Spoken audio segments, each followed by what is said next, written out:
I stared at my laptop screen, watching the spreadsheet cells blur as exhaustion pulled at my eyes.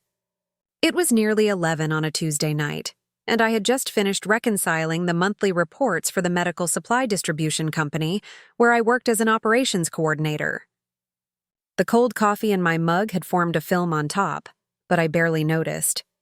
This was my reality now: late nights, early mornings, and the constant weight of responsibility that never quite let me rest. My apartment in Denver reflected that reality. Clean but minimal, functional but sterile. The furniture came from a discount outlet. The prints on the walls from a clearance rack at Target. Everything felt temporary, like I was still waiting for my actual life to begin. Even though I was 28 and had been supporting myself since graduation, my phone buzzed with a text from my dad: family meeting this Sunday. Important. Be here at 1 p.m. I sighed and placed the phone face down on my desk. Family meetings meant one of two things. Someone needed money, or someone wanted to discuss not having enough money. Given that my father, Robert, had retired early from his management position 3 years ago and spent most of his time playing golf with his buddies, I suspected it was the former. Sunday arrived with the kind of crisp autumn morning that made Colorado famous.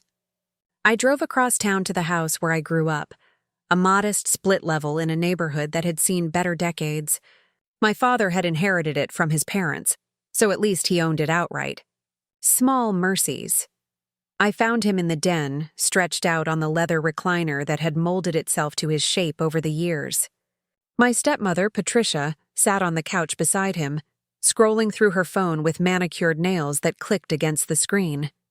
She had married my father 4 years ago, 7 years after my mother passed away from breast cancer. I tried not to resent her, but she made it challenging. "There she is," my father said, not bothering to stand. "Right on time." That's my Melissa, always responsible. The words should have felt like praise, but they landed like an assignment. "What's going on?" I asked, remaining standing near the doorway. My father exchanged a glance with Patricia before clearing his throat. "We wanted to talk to you about a family vacation, something special. We found this incredible resort in Cabo San Lucas, all-inclusive, gorgeous beaches, the works. Thought it would be nice for all of us to spend some quality time together." I felt my stomach tighten. "That sounds nice, but I'm pretty swamped at work right now. We're in the middle of transitioning to a new ordering system and—" "You work too hard, sweetheart," Patricia interrupted, her voice syrupy. "You need to learn to relax, enjoy life. You're almost 30. Almost 30. The words hung in the air like an indictment. "When were you thinking?" I asked carefully. 4 weeks from now, my father said. "We already found the perfect dates.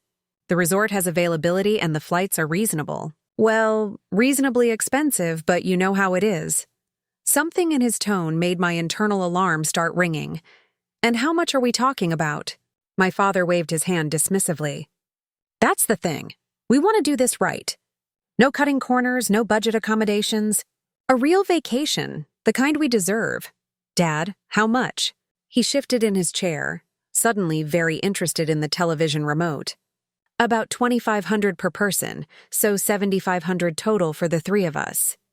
The number hit me like ice water. $7,500.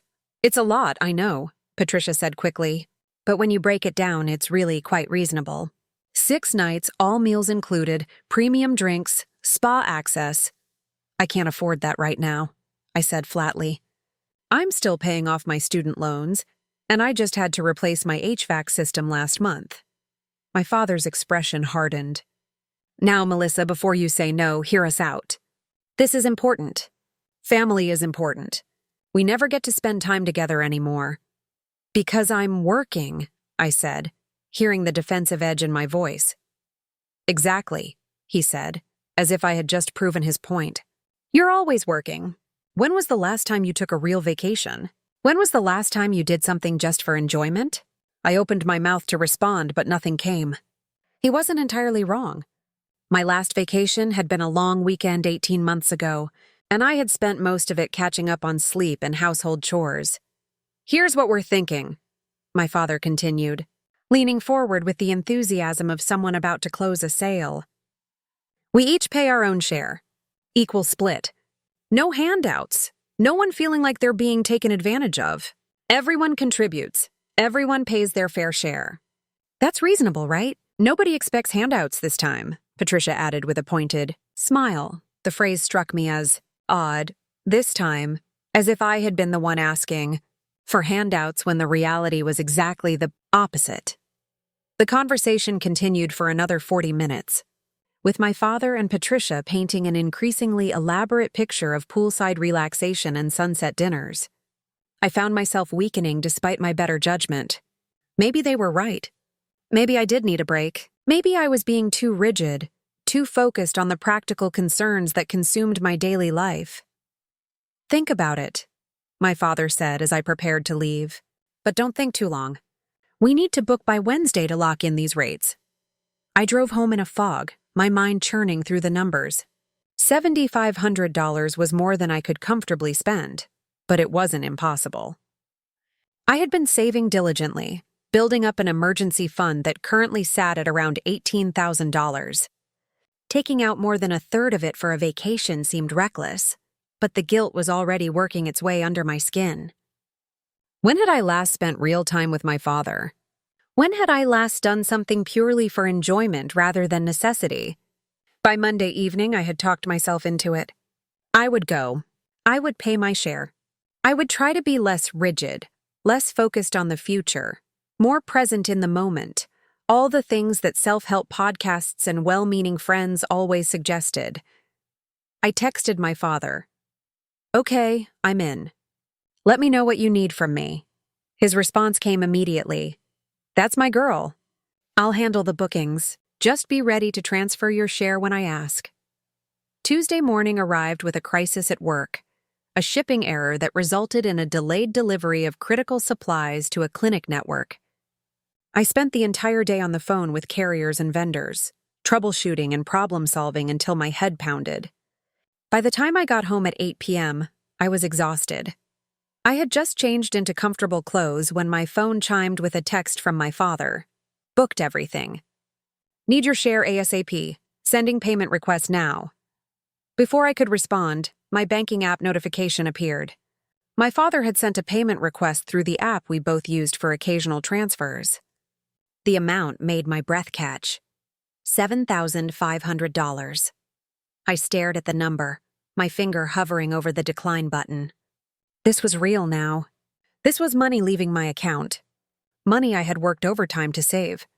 Money that represented security and stability, but it was also my father, my family. The only family I had left, really. I closed my eyes and approved the payment. The money vanished from my account instantly, the balance dropping with brutal efficiency. I felt physically ill watching it happen, but I told myself it would be worth it. Quality time, relaxation, memories. An hour later, my phone buzzed again. Another text from my father. Thanks for covering us. Couldn't have done it without you. I read the message 3 times, each pass making my chest tighten further. Covering us. Not thanks for your share, or excited to go together. Covering us. My hands started shaking as the realization crashed over me. I hadn't paid my third.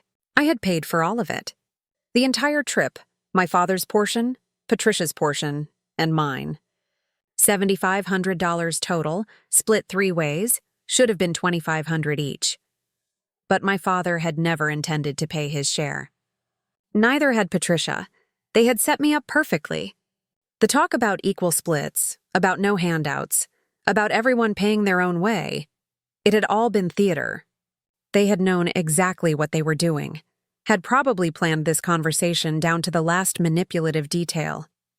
I called my father immediately. He answered on the 4th ring, his voice cheerful and relaxed. Hey, sweetheart. Everything okay? You said we were each paying our share, I said, fighting to keep my voice steady. We are? He replied, confusion coloring his tone. You just paid yours.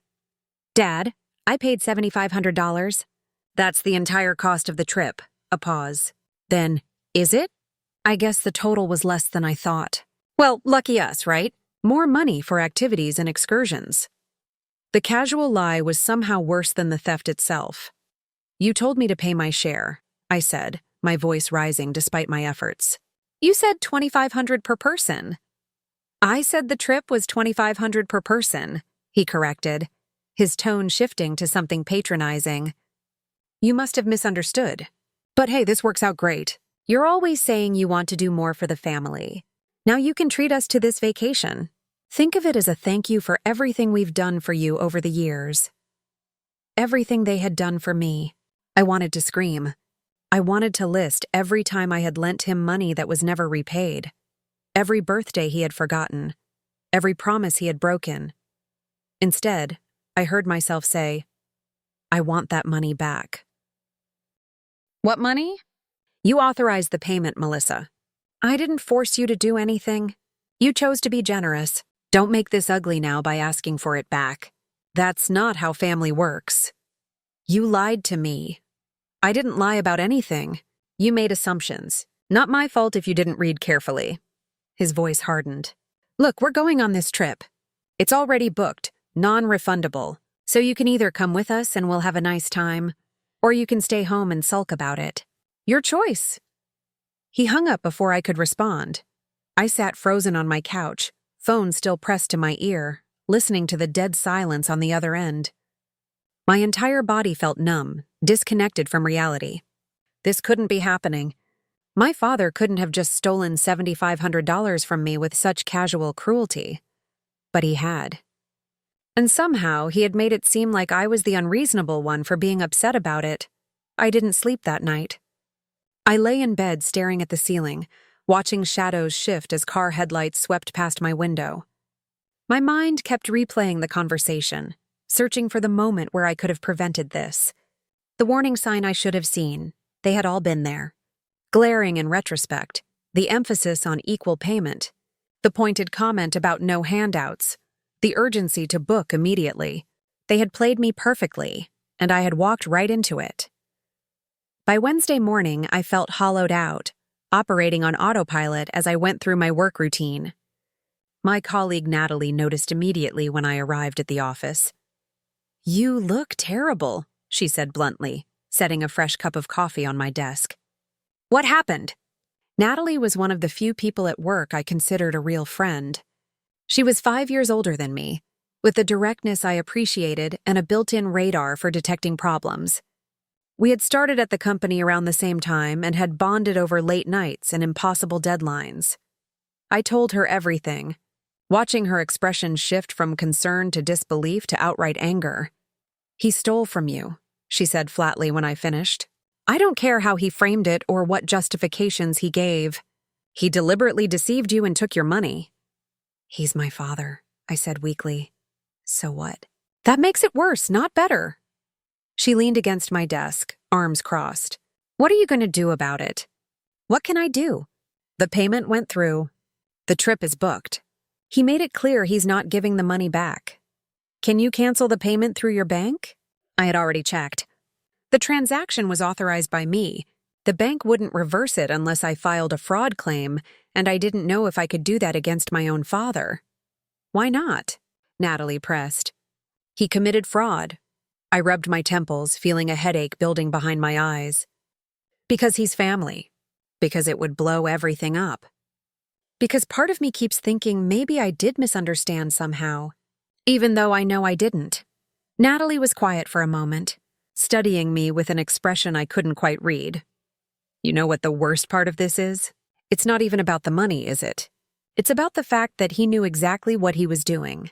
He looked at you, his daughter, and saw someone he could manipulate, someone he could use." Her words hit harder than I expected, and I felt my eyes sting with tears I refused to let fall. She was right. The money was devastating, yes, but the betrayal cut deeper. My father had calculated my guilt, my sense of obligation, my desperate desire to believe in the possibility of a real family connection, and he had weaponized all of it against me. "I need to cancel that trip," I said suddenly, the decision crystallizing in my mind. "I need to get that money back somehow." Over the next several days, I tried everything. I called the resort, only to be told the reservation was non-refundable. I tried the airline with similar results. Basic economy tickets meant no refunds, no changes, no exceptions. My father had chosen the cheapest, most inflexible options available, maximizing his benefit while eliminating my ability to recover anything. This wasn't impulsive or opportunistic. This was calculated theft. I called my bank and filed a dispute claim. The representative was sympathetic but clear. The investigation would take 30 to 45 days. The trip was in 4 weeks. Even if the bank sided with me, the money would be gone by then, spent on a vacation I wouldn't be taking. But I filed the claim anyway. It felt like the only concrete action I could take, the only way to formally declare that what had happened was wrong. That evening, my father called. The bank contacted me, he said without preamble. "Really, Melissa? You're filing fraud claims against your own father? You stole from me. I didn't steal anything. You gave me that money freely. And now you're trying to ruin our vacation because you're having buyer's remorse. That's childish. The gaslighting was so blatant it almost made me laugh. You told me I was paying my share, 1/3. Instead, I paid for everything. Semantics. The point is, the money's spent, the trip is booked, and if you keep pushing this bank thing, all you're going to do is damage our relationship permanently. Is that really what you want?" I thought about that question seriously for the first time. What did I want from this relationship? What had it ever given me besides obligation and disappointment? "I want my money back," I said quietly. "That's not happening. So you have 2 choices. Drop this nonsense and come on the trip, or stay home and accept that you made a generous gesture for your family. Either way, move on." He hung up again, leaving me alone with my anger and my emptiness and my remaining $10,000 in savings that suddenly felt like a fortress under siege. Something shifted in me that night, sitting in my quiet apartment with the weight of betrayal pressing down on my chest. I was done being the responsible one. I was done being the easy target. If my father wanted to treat this like a transaction, I would treat it like a transaction. And I would make sure I got what I paid for. The next morning, I woke with a clarity I hadn't felt in days. The anger remained, but it had transformed into something sharper, more focused. I was done being passive. I started by documenting everything. I went through my text messages and saved screenshots of every conversation with my father about the trip. The initial message about the family meeting. His assurance that everyone would pay their share. His comment about no handouts. Most importantly, his text thanking me for covering us, an admission buried in casual language that he had never intended to pay anything himself.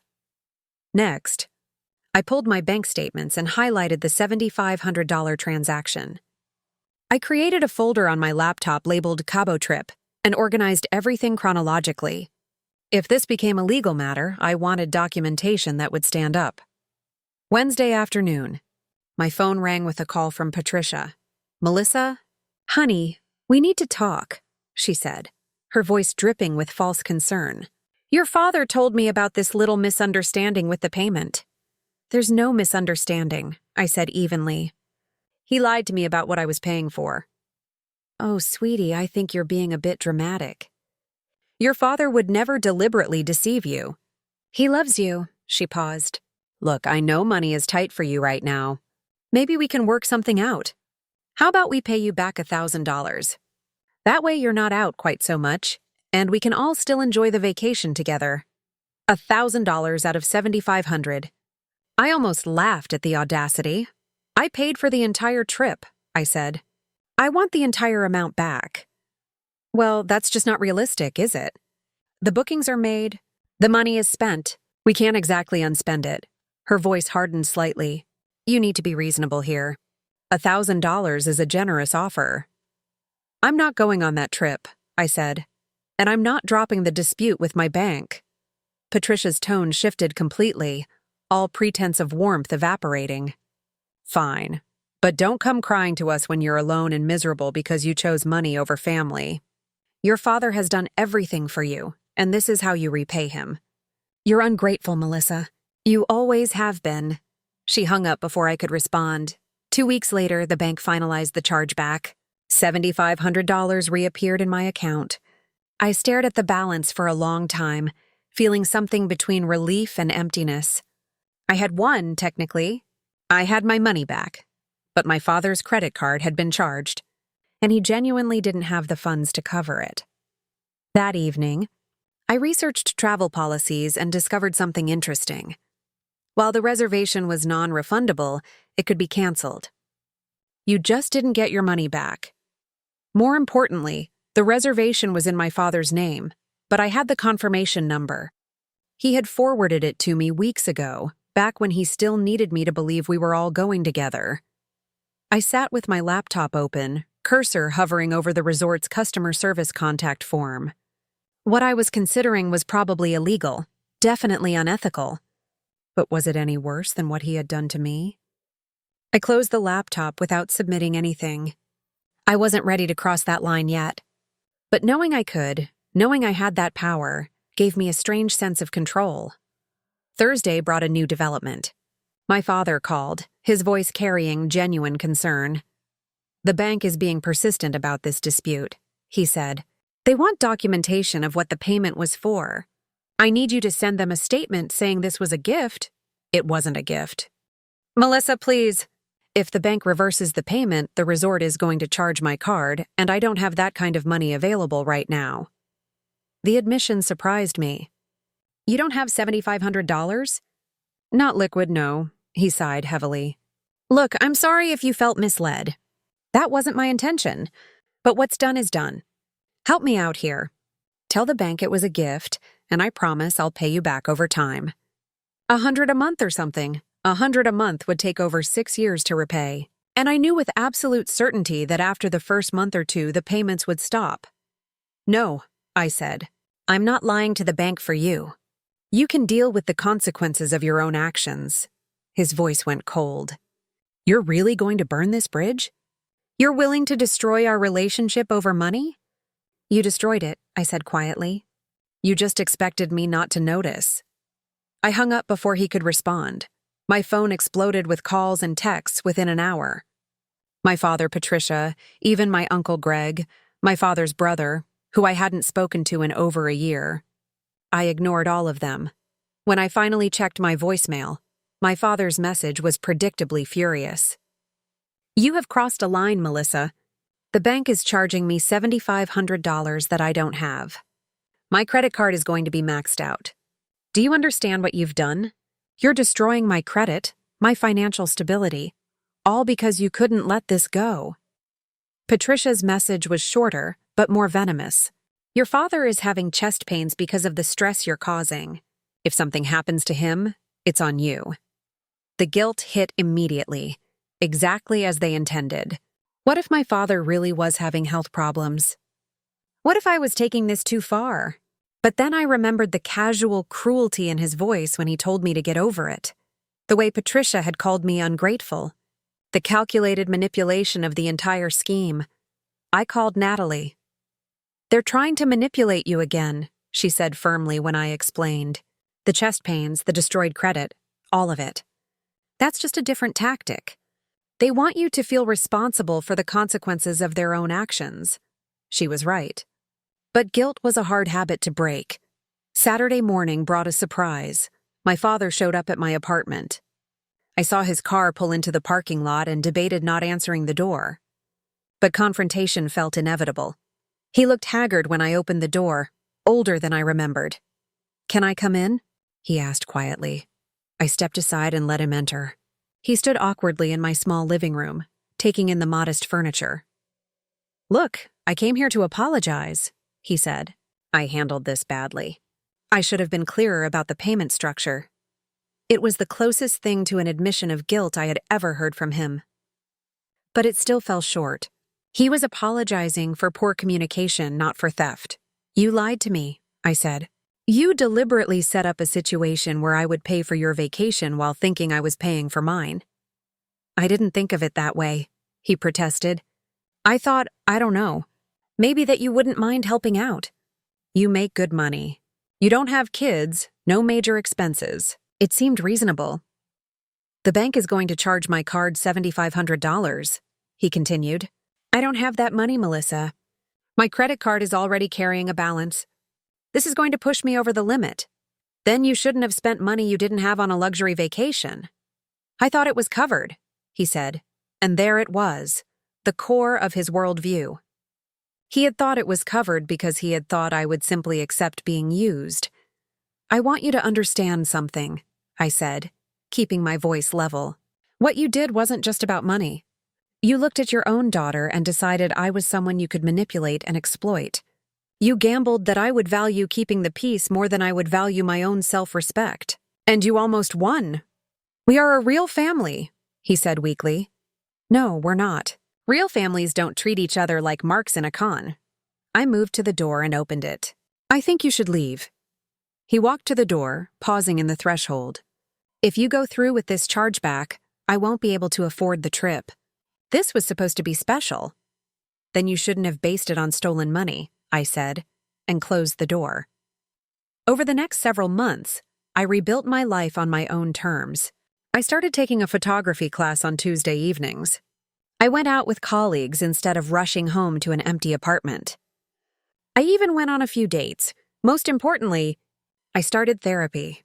Not because I thought something was wrong with me, but because I wanted to understand why I had let my father manipulate me for so long. You were trained from a young age to be accommodating, my therapist explained. Your father exploited that training.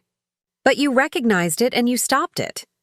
That takes real strength. 3 months after the theft, I received a letter in the mail, actual physical mail, in my father's handwriting. Melissa, I know you probably don't want to hear from me, but I need you to understand what's happened since you decided to punish me. The chargeback destroyed my credit score. Vanessa left me.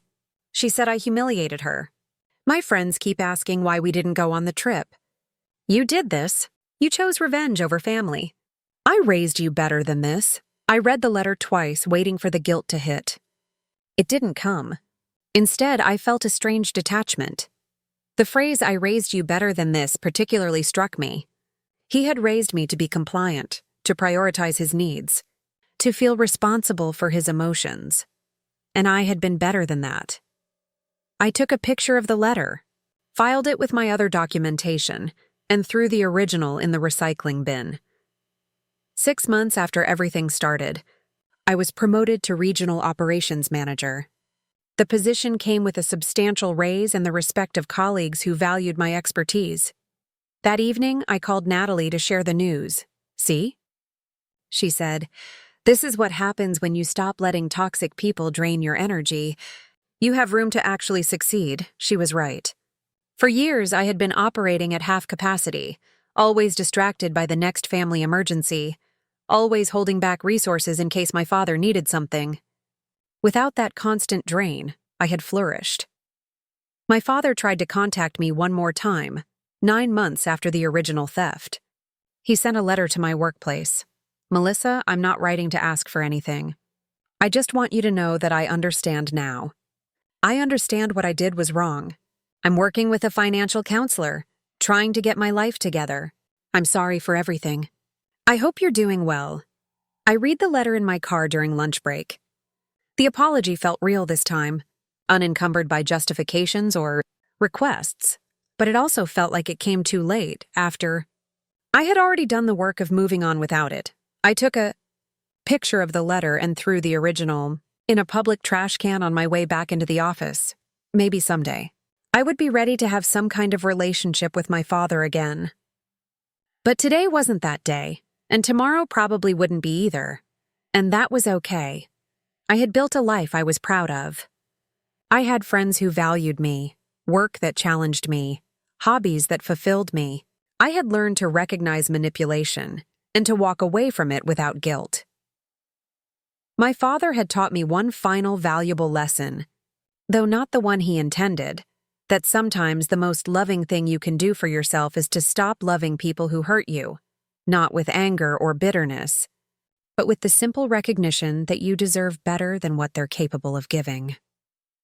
That evening, I went to my photography class and captured the sunset over the Rocky Mountains for the first time without my hands shaking. The image wasn't perfect.